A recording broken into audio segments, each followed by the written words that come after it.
This is June 12th, 2006. We're doing an oral history interview with James Kingsbury. Jim, it's delightful to have you here. I'm Charles Lundquist. We usually start out by letting you say a few words about where you spent your youth, where you went to school, and how you got into the space program here at Huntsville. Okay, Chuck. Well, thank you. Appreciate you inviting me. I was born and raised in Wilkes-Barre, Pennsylvania. That's northeastern Pennsylvania, the heart of the hard coal country in the United States. Educated there, went through high school. I went to Penn State, graduated in 1951 in electrical engineering. I had been out of school about a month when I was drafted, and after finishing 22 weeks of basic training, I was pulled out of the ranks and was one of 3 that was sent to Redstone Arsenal, interestingly enough, Huntsville, Texas. Travel people at Fort Dix, where I had basic training, said, we can't find Redstone Arsenal, Huntsville, Texas, so here's a blank travel request. When you get to Huntsville, find out where it is and buy yourself a ticket. And they left me that way, and I went into town in Trenton, New Jersey that morning, early. The train was to leave at 7:30, and during the course of the day, they found out it wasn't Huntsville, Texas, it was Huntsville, Alabama. And so they sent amended orders in. I was with one other fella who incidentally spent his career down here also. And we went into town in Trenton because we hadn't been in town in 22 weeks, and spent the day visiting various places. And when we got back in time for the train, the third person in our party had not gone with us. He had the amended orders, and we got on the train, and it was not till the next morning I found out I was going to Alabama, because I didn't realize where I was going for a variety of reasons. And when I was awakened, they said, "You're going to Alabama." I said, "Fine." And we got here about, we went to Chattanooga. We rode the Chattanooga choo-choo from Washington to Huntsville, actually Washington to Chattanooga, and then spent the night in Chattanooga. Came on down, got here 10:30 in the morning, 15th of July, 1951. I guess it was about 95. I had never been south of Philadelphia in my life. I had been issued all my winter clothes because my whole company went to Korea. And so with my overcoat, my winter clothing, I arrived in Huntsville at about 95 degrees. Nice taxi cab driver who we engaged. It took us about 25 minutes to get from the train station to the troop quarters, which were, as you now know, at the corner of Bob Wallace and Patton Road. A good 5-minute ride from downtown. We found out a few days later when we went to town, he had taken us down to Farley and back up. So we had a rather large ride and a rather large taxi fare. That was my introduction. That was your introduction. It got better after that. I spent a number of years working in the materials laboratory. I was assigned to a building that had been a storehouse, a warehouse for chemical weapons. And the challenge was to make a laboratory out of it. And so that was interesting. Had nothing to do with the space program. Just build a laboratory. Who was your boss then? Wolfgang Steuer. Oh, yes. We got that done, and the war was still going on in Korea, and I still was in the Army, and so I had to find something to do to keep me important, necessary here. So I went to University of Alabama Extension Center at what was then Butler High School. It's now Stone Junior High School. Took courses in metallurgy. That worked, and I finished my tour in Redstone and was offered a position to come back, and I did. I spent a good number of years working in the materials lab. Most interesting, I suppose, out of that was the fact that while searching for an alternate for the jet vane material to be used on the Redstone missile, Bob Lindstrom and I were doing that together, and our testing was done at White Sands Proving Ground with a Redstone engine. And we got a piece of plastic. It was a fiberglass reinforced melamine resin, and I had some jet vanes carved out of it. Took it out there, put it on the test stand. After the first test was completed, there was absolutely nothing left. Well, I still had more vanes to test, so I had to have the position filled, and I had a second, and I put it on just to fill the spot. And in the second test, there was an engine fire at about 45 seconds. Engine shut down, and I went up, and the jet vane, 2/3 of it was still there. And remarkably, I could scratch through the black, and there was raw material underneath. So I came back here, and Hans Millinger, Dr. Hans Millinger, was looking for solutions to the reentry problem. And I said, try this stuff. And he did. From that came the idea of the ablation concept for protecting reentry bodies. And I was quite pleased with that. We, under pressure from, not pressure, but guidance from the Army, applied for a patent for that concept. And the Army's lawyer had all the original material in his car going somewhere, and had a terrible accident. He was killed, his car burned, and all of the material burned. Oh my, I've never heard that story. So when we went to the patent office and said, all we have are copies, they said, you can't get a patent with copies. All you can do is let us file what we'll call an interference something. So if anybody else ever files for a patent for this, we will call on you to come and make your case, which happened, incidentally, at least twice. H.I. Thompson, for one, forgot who the other was. At any rate, the concept of ablation was never patented, but the government owns whatever you call the thing that keeps other people from getting Yeah, that. I think it's a disclosure. And I was quite pleased with the fact that we were able to come up with that solution. What year was that, roughly? The testing was done in '56. Mm-hmm. The accident was in '57. Well, those were very interesting years, Yeah. to say the least. Yeah. Lots of things were happening during that time. We put an ablative cover on a Jupiter nose cone and flew it. And you may have heard this from others. The Navy wanted to fly some animals and recover them, and we had recovery packages in our nose cone so we could check it after it came back. And I went down range on the first one and was amazed at the brightness of the light caused by the radiation from the nose cone. A recovery package failed, and the monkeys were about 60 feet deep and neutrally buoyant, just hanging there. The Navy divers wanted to go in and get them, but the ship's commander wouldn't let them because there was a school of sharks between where we were and where it was. Oh, really? So they never were recovered. The next flight, incidentally, was successful. The two monkeys were successfully recovered, brought back. Navy doctors were removing the instrumentation in the animals, and you may have heard this story. They used an anesthetic that was fatal to monkeys and killed one. And the other one lived its life at the Space and Rocket Center and died peacefully one day, many years later. That was the origin of the saying that it's safer to fly in space than have a Navy doctor work on you. Yeah, I guess that's right.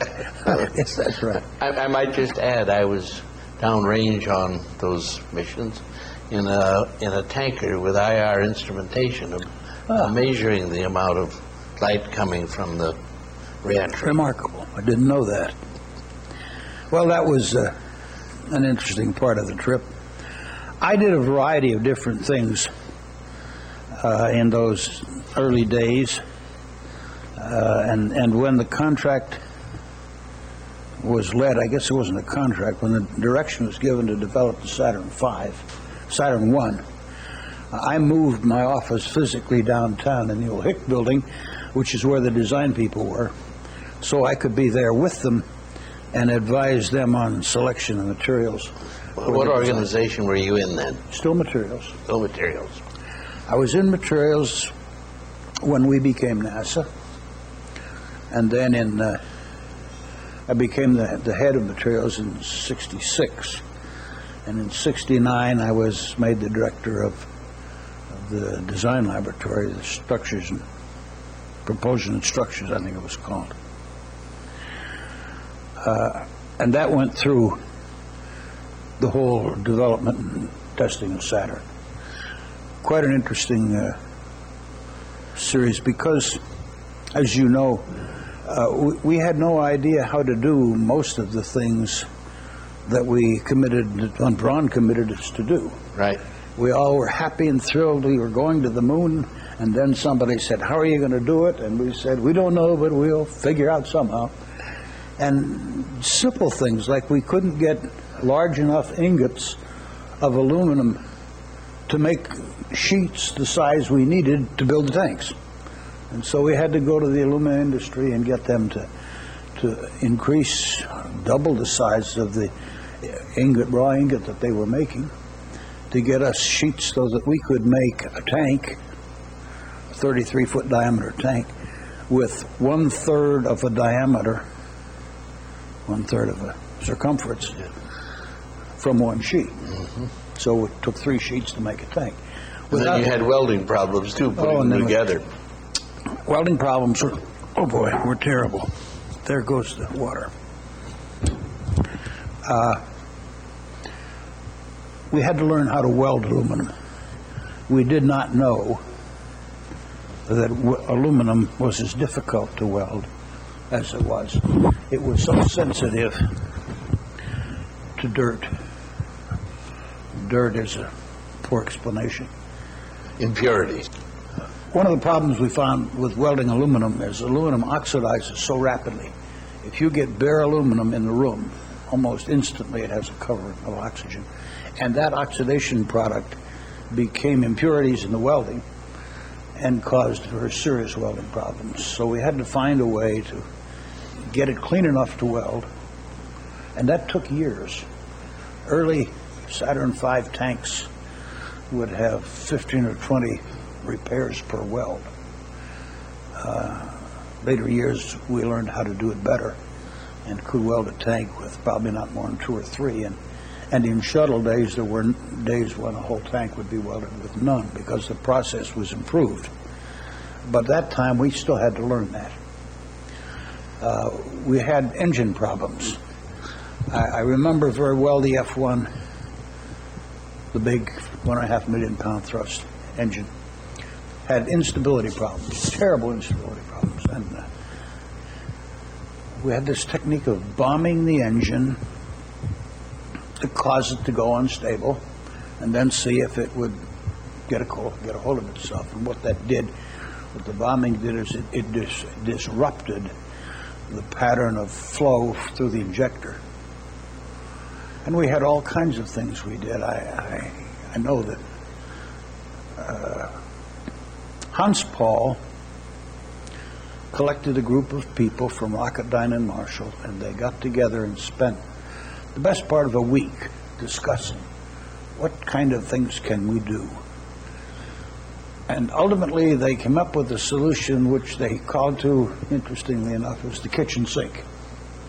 Instead of putting one thing in each time and running the engine, they said, we'll put them all in, see what happens.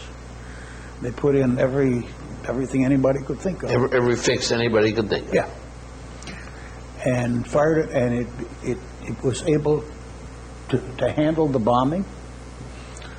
We flew the first several Saturn V stages, S1C stages, with that so-called kitchen sink fix, because we didn't know which of them worked and which didn't, and we found later some that were actually making it worse, but it was the ones that were making it better were making it enough better that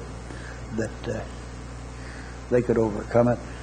Interestingly enough, the problem never occurred in the hydrogen-fueled engines.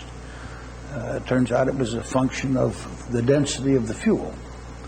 You could do anything you wanted to with the hydrogen, the J2 engine, the now popular J2X, the RS-68. Those were always able to handle the bombing problems. They were stable and in good shape. The SSME had no problem with instability. Had problems with turbopumps, but no instability problems. We had serious problems with what was called POGO, because it was an interaction between the propulsion system and a response by the structure. And that was one that there was many hours spent by people nationally. The best known talent that we could find was brought in to work that problem. And Jim Sterrett, who you may remember, Yes. headed that group, and finally did come up with a solution that had to do with damping out certain of the frequencies that were causing the problem. And it was successful, but we flew several times knowing that the probably was there, but it was self-limiting. At a point in time when the fuel, the structure actually, structural loads got low enough because the fuel in the tank had depleted, Right. it would limit itself. The characteristics were changing as you Right. took out the fuel. But POGO was a problem. It was interesting. You may recall the first shuttle, Saturn V, George Miller told Dr. von Braun he wanted all three stages live. And we all laughed at that, and on the side and on the quiet took bets which stage would fail first and how long it would go, and as you know, it went fine. Yeah. Yes. We were all shocked. The second one was the beauty, however. The second Saturn V, first stage went fine. The second stage, shortly after it got into flight, a self-trigger on one engine said, "I'm in trouble," and each engine was capable of being shut down, and so it sent a signal, shut me down, and it shut down another engine. So the one that was in trouble was still burning, and a good one was shut down, and the people on the ground saw that, and so they shut down the one that was in trouble. And so with two of the five out, they burned, of course, longer because everything was cross-strapped, and did make an orbit, a little bit low, but made an orbit. And we found out then the problem was a detail problem, was a welding, soldering problem, interestingly enough. But the real problem was the fact that the Cape, when they did their final checkout, checked, do all engines go off when the signal is sent to all engines? They didn't check each one individually. That was changed. No, I imagine so, yes. That flight also had a POGO problem on the first stage, but it again was self-limiting. And we thought we understood it well enough that we went forward, and I was part of the structures group, working with the structures group. We went forward and told the senior managers at then the Marshall Space Flight Center. We knew what it was, and we knew how to fix it, and it was perfectly safe to fly again. The gimmick was, in the meantime, in order to hurry, that the decision was being pondered of sending the first live crew to the moon on this vehicle, which the last flight The first stage had pogo problems, and the second stage had a shutdown cross. But we were very convincing because, well, they wanted to do it awful bad, one of the two, because, as you know, Frank Borman and crew went to the moon on Christmas Eve and read from the book of Genesis. Everything went fine, and all went well. Saturn V was a remarkable vehicle when you think of how many possibilities there were of things that could happen that were not necessarily disastrous, but could have caused problems. And none of those ever happened in all the flights we had. Anyway, in the meantime, I moved from where I was to the chief engineer of the Marshall Space Flight Center. What year was that? That was 72, 73. 73. There was a big reorganization. And that came about because there was an investigation of a failure that we had, and I guess it was the S-1C stage. And the investigating committee recommended to the administrator that we should have a chief engineer for every major program. And so Rocco Petrone had come to town, Von Braun had left, and we built a chief engineer's office with a chief engineer for every major project, and I was the head of that office. And that was an interesting challenge because it got me involved in every program of consequence that we had at Marshall. I have to smile because GPB was started back then. And just recently, as you know, flew. There was some question if it would ever fly because it never had enough support, financial or otherwise. But it was one of many, many interesting programs. The Space Telescope, Hubble Space Telescope, was also a challenge. One where I recall distinctly being asked by a congressional staff early in the program, how much is this program going to cost? Space Telescope. Space Telescope. And I said, we don't know. We've made an estimate of what we think it might cost. But this whole new world, many, many things that have never been done before. Well, to go to the Congress, we have to have a number. So I got with Bob Marshall and a few others, and we came up with a number of $850 million. That was the best estimate of a Phase B study multiplied by 1.5. Mm-hmm. Of course, it ended up costing over $1 billion, which is not at all surprising. No, not at all. But that was the source of why the Congress kept coming back and saying you're out of control, based on a number that we had come up with in the middle 70s. That was so premature, it was really ridiculous to come up with.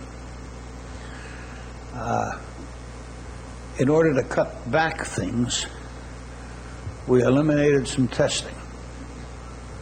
One of the tests we eliminated was on the mirror. And that came back to haunt you. Oh, boy. We thought it was a very simple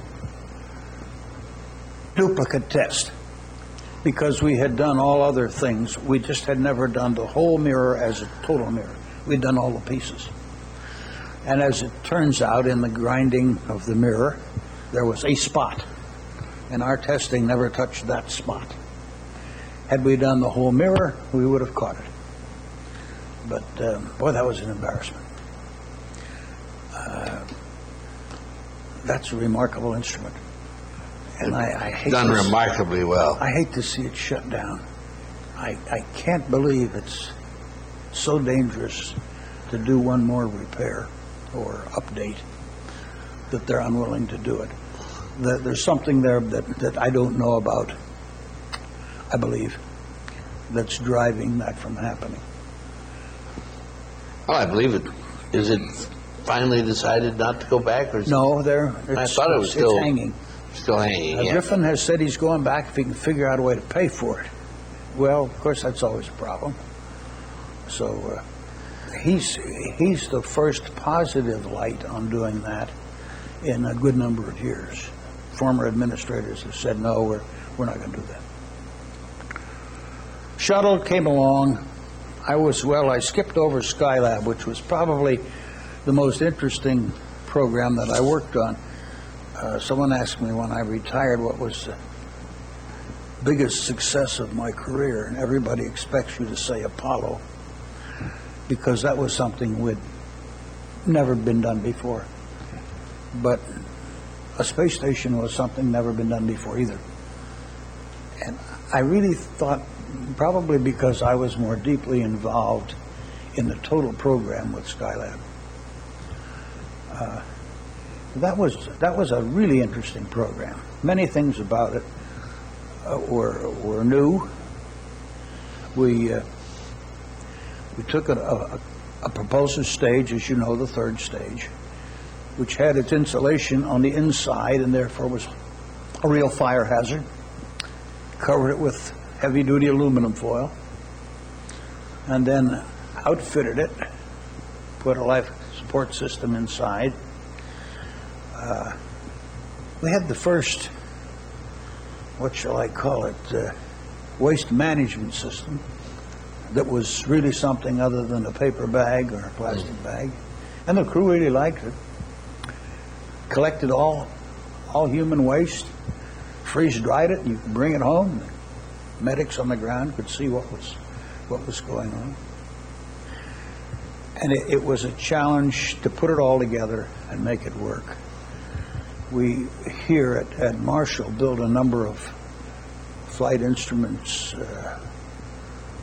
to be used by the crew to evaluate the performance of the crew. And one of them was basically a bicycle. And one of the crew, who was the evaluator for that particular item, was able to, by pushing hard, bend the pedal. You know, there's no way you could do that, really. But he was able to bend the pedal, so we had to, Bob Swingerhammer had that job, had to redo the whole thing. We got everything together, and then, as you know, we lost our solar shield on the way up. Came up with Max Faget did it, came up with an inside-out umbrella that we had the crew deploy, and it kept it cool enough that they could go inside. People don't realize the first crew, the temperature inside the spacecraft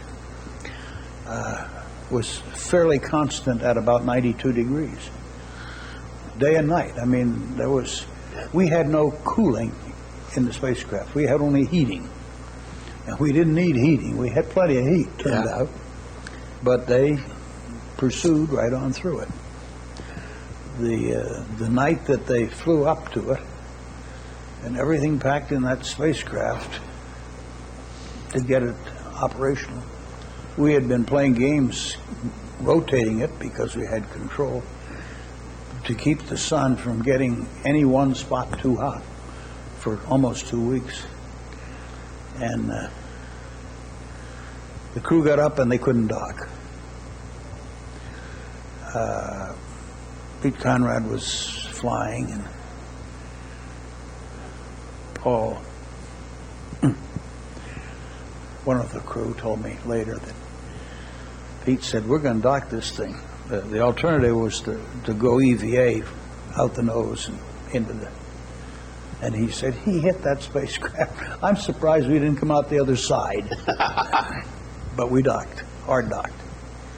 And then they got in, and we knew what was the problem, holding the arm out, because the military had given us some views taken by one of their spy satellites. And so, but we couldn't tell anybody down here, the few of us who knew. So I told J.R. Thompson, all you need is a good pair of aluminum shears. Well, he didn't accept that, and he went merrily on his way to do all kinds of things. And when they got up there, they went out with a big pair of aluminum clippers and cut this piece of aluminum that was holding the arm down. But the hydraulic oil that was to deploy it, of course, was frozen by now. And we had to have the crew break a little aluminum rod. And they'd practiced it here on the ground. And when they got up there, Pete got out on the end of that arm and braced himself and pulled. And he broke it. And the crew inside said it was hilarious to watch him go flying off. Of course, he was tethered, so he came back. But they got the arm out, and we had a fairly complete mission. There was very little that was planned that didn't get done in Skylab. It was a shame to watch that thing burn up. That was the next interesting part of Skylab. We had 7 years later, the only tracking station still operational was in Bermuda. We had a crew go to Bermuda, and every time the spacecraft came within radio range, they would send up signals to activate the battery chargers, and they would stay on about 10, 12 seconds, and then because the battery was so low, they would shut off. And then they'd flip it back on again. And after about 2 or 3 days of that, I got the battery charger, and it didn't go off. We had a battery up to strength, and we could therefore activate certain parts of it. And remarkably, in spite of what all the experts had told us, we left the spacecraft with 5 psi pressure inside, and it was still there. 6 or 7 years later, it hadn't been penetrated. Everything came back up. It was supposed to come up. And in fact, some of the CMGs that weren't working very well when it went down came back up and worked. And we had fairly good control over the attitude of the vehicle, so we could turn it around and change it and change the drag characteristics and affect the decay characteristics. A fellow named Lundquist was telling me what the solar activity was and how bad it was going to be, and we were trying to determine how could we keep the thing up. John Yardley, who was then the AA for space flight, said, "Can you keep it up 2 years?" And I said, "No." He said, "It's going to take 2 years to get anything up there to boost it." So we did what little we could do to keep it there. And finally it was coming down, and we knew within an hour of when it was going to re-enter the serious density of the atmosphere. And I was on the phone with Yardley and Al Lovelace, and I said, we can delay the re-entry by about a half an hour. And we have 2 groups telling us where it's going to re-enter. One is ours here at Marshall, and they say it's going to begin re-entry over Seattle, and will probably land on Montreal. And the other one said, no, it's going to start re-entering in the South Atlantic, and it'll land in India. So I said, what do you want us to do? If we can delay it from the Seattle re-entry, we can put it in the Atlantic Ocean. And they said, let us think about it. Well, don't think long. It's coming down, and we haven't got much time. And they came back in about 5 minutes and said, go ahead, do what you can to put it in the Atlantic. Well, of course, as you know, we missed. But we got it in the Indian Ocean and a little bit of India, a little bit of Australia. And then the Australian government,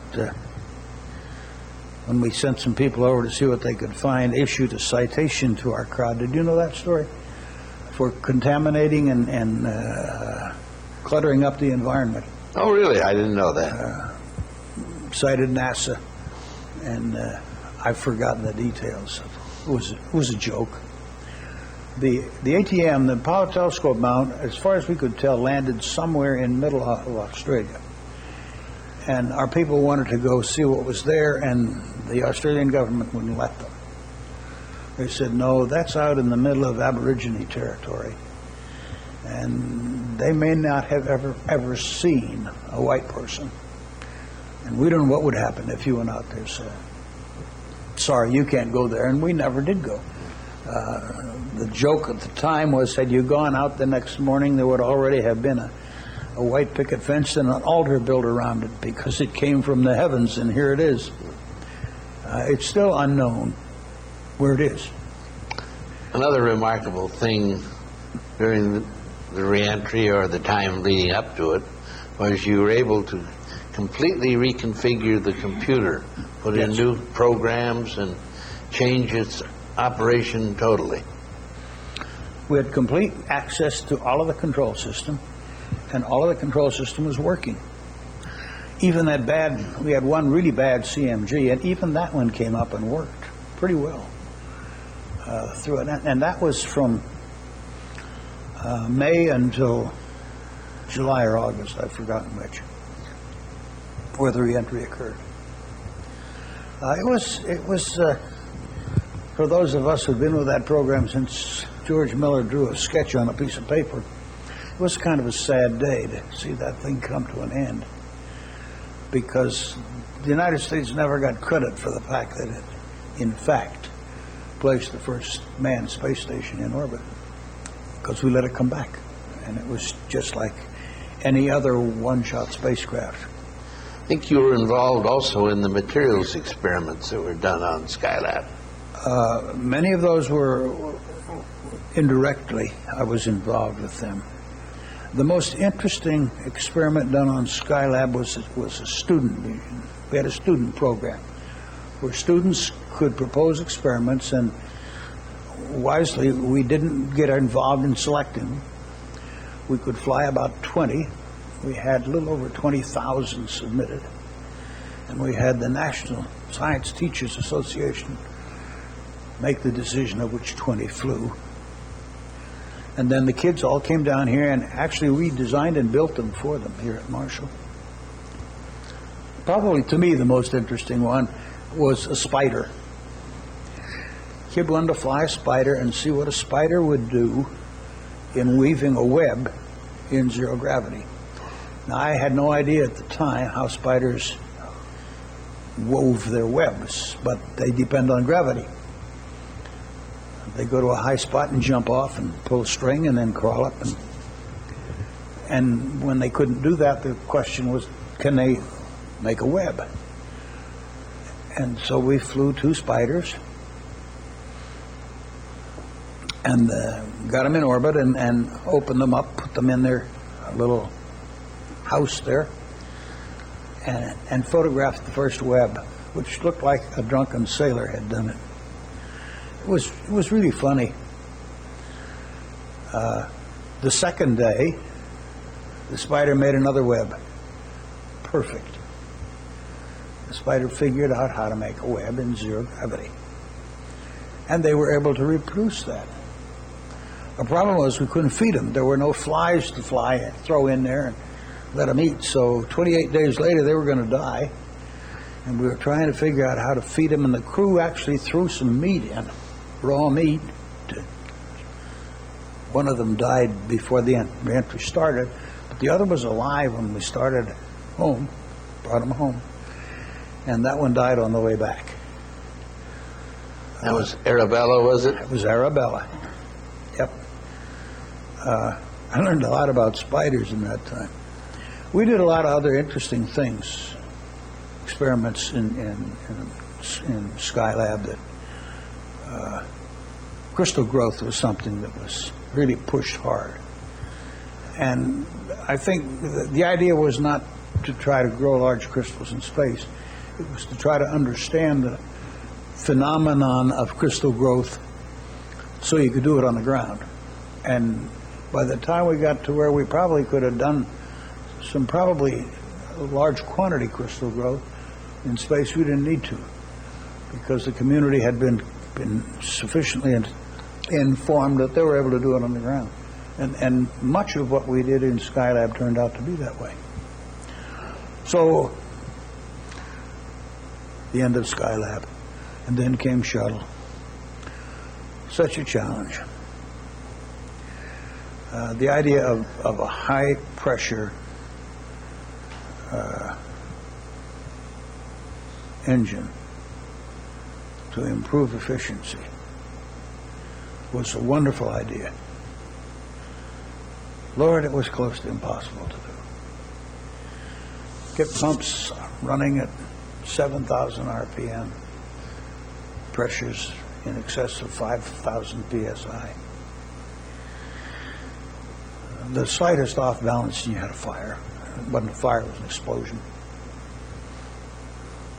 As a comparison, on the F1 engine, the program had two or three, I think three, what we call development engines in it.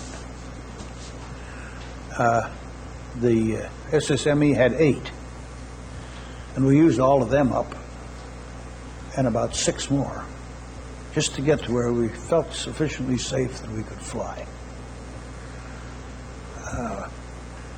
An interesting event that came out of that, Senator Kennedy asked the National Research Council to put together a committee to investigate the development of the SSME. Gene Cowart, who is, he's now emeritus, but he was then the head of the Aeronautics and Space Department at MIT. I don't know if it's department, whatever. He had been Undersecretary of Defense for Research and Development in the Air Force for a number of years. He chaired that committee. And at the first meeting, he gathered us together and he said, now, the fact that the senator asked, is it safe enough to fly? We know the answer is no. So now our problem is to figure out what do we have to do to make it safe enough to fly, because if it was safe enough to fly, he wouldn't have asked the question. And he started off on this, what we all thought was a witch hunt. But Gene Cowart was a remarkable man who's still alive today. I follow him every now and then. I see where something is he's done. After about 2 years of really scratching, his report, which I saw, read, heard from him, said in years ahead, when there is an extremely difficult technology program, the Space Shuttle main engine approach to solution should be used as a roadmap, because everything that should have been done was done. Yes, there were failures along the way, but everything that was done to end up with a good product was done. Now, there's a number of people, myself included, who would have told you in 1979 or 80, the chances of flying 100 shuttles without ever having a major problem with an SSME is so small that it isn't worth even talking about. Well, you know it has. Yeah. It's 125, I think. Yes. Remarkable.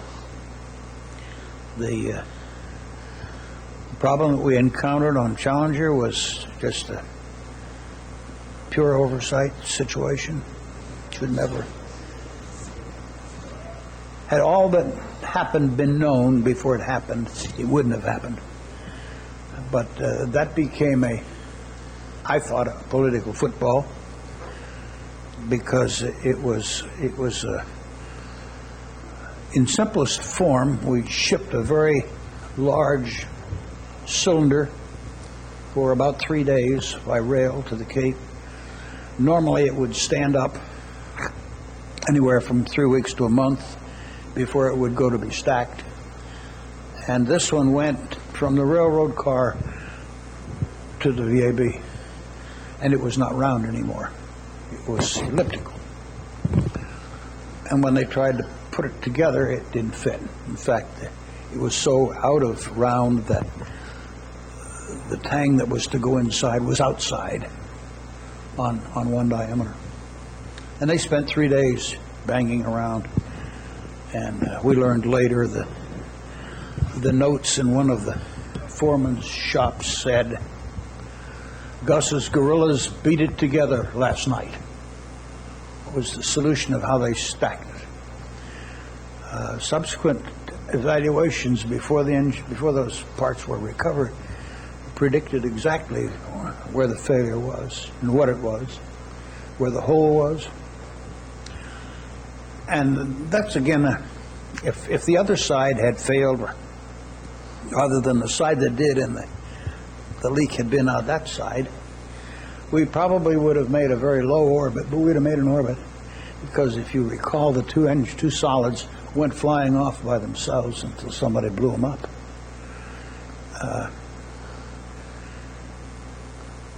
That all could have been handled, and is handled now, by assuring everything is round when you put it together. And it has now not 2 O-rings, but 3, and many more things. Spaceflight is a dangerous operation. And people get to the point where they are quite complacent about how easy it can be done. It's like flying an airplane to Washington. It's not. It never will be. It won't be when they fly the next one. If we had as many cameras on the first shuttle as they had on the last one, looking for something coming off, I'm not sure if we'd ever got the second one to fly. We knew that the foam was coming off. It's that aluminum tank. When you get the cryogens on board, the tank shrinks about 2 inches in diameter. But the foam doesn't shrink at all. And so you're dependent upon the strength of an adhesion between this foam and the aluminum to keep it in place. And as the tank warms up, of course, you have the problem of the foam popping off. Unfortunately, a large chunk came off on the later flight. And I read not too long ago where someone said, we will never solve the problem of foam coming off. We have to control it. And that's right. That's right. The foam was put on not for the tank, which some seem to misunderstand. That foam was put on to protect the orbiter's thermal protection system from ice that would otherwise have formed. The tank didn't need it unless you wanted to have extended stay times. But be that as it may, that's the way it was designed. I hope we've learned enough now from this experience not to get caught in that trap again. There is no way out of this one except to redesign the tank and put the insulation inside, which is an extremely difficult thing to do. So, Chuck, that kind of covers 35 years or so. Okay, well, when did you retire? 1986. And what have you been doing since you retired? Well, after I retired, I was contacted by the Boeing company, asked would I be a consultant for them while they proposed on the space station, and I said no. I spent the last 12 years of my life as the director of S&E, and I had more consultants than I could shake a stick at. And the first thing we had to do with our consultants was tell them what it was they were to investigate and how to do it. There was a time when there were 8 different investigations underway concurrently of the Space Shuttle main engine. And I had the privilege of dealing with all of them. And I promised myself, I will never, ever be a consultant. So I told Bob Hager of the Boeing company, no, Bob, I won't be a consultant. And he said, well, how about if we hire you? I said, that we can work on. Let's see how that works out. So I went on their payroll for a year to help them put together their proposal for space station, which was a lot of fun. For the first time in my life, I was on the other side of the fence. In the proposal, we said Bob Hager would be our program manager, and at that time, we had about 20 small technology contracts Boeing had. And Bob was the program manager on all of them. So our proposal said he was the program manager, would be a program manager on space station. And the question came back, how can he be the program manager on all of these when he already has? That fixed me quickly. I recall him showing up in my office that morning and saying, "Have you read the questions from the government?" I said, "Yes, and I know what you're here for, because that was question 7.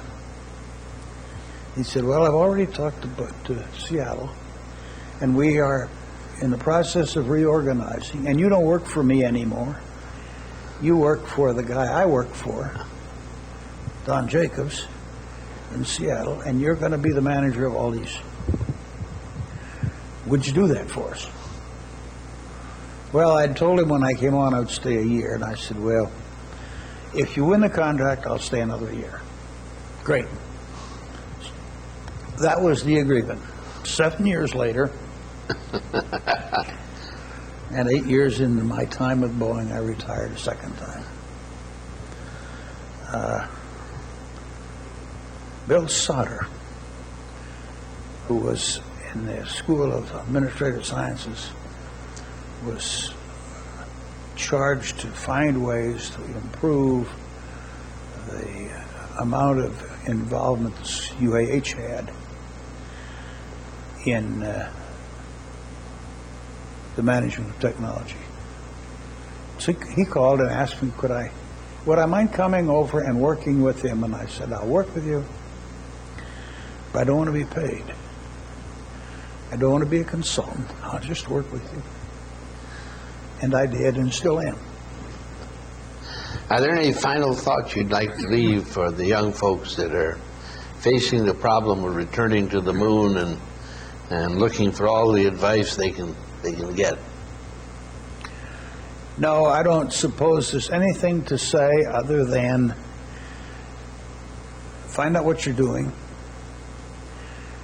There's a plethora of information on what we did and how we did it. I think there's many, many documents on the failure history we experienced and how we dealt with that. I hope they will make themselves aware of that, because in starting out to do it again, they will run into many of the same problems. And rather than rediscovering the solutions, it'd be worthwhile for them to spend some time going through history, finding out what those solutions were in the past. But discouraging and troubling as it may become, it's not worth giving up. The bottom line is too attractive, too interesting, and there's nothing quite like watching the first flight of anything. I saw the second flight of Redstone in person, the first of Jupiter, the first of the S1 stage, the first of the S1C in Saturn V, the first, I was at the site for the launch of Skylab, and the first shuttle. All the years of struggling, and there were many of them, the long hours, the frustrations, suddenly become worth it when you see these successes. And so I would encourage the young people to just get in there and stay with it. It's an interesting challenge, and it's a life that you can look back on and be happy with, having succeeded. Well, you've had a very interesting career, and that's a good set of recommendations to leave for the new generation. Thank you for coming in for the interview. Thank you, Chuck. I've enjoyed it very much.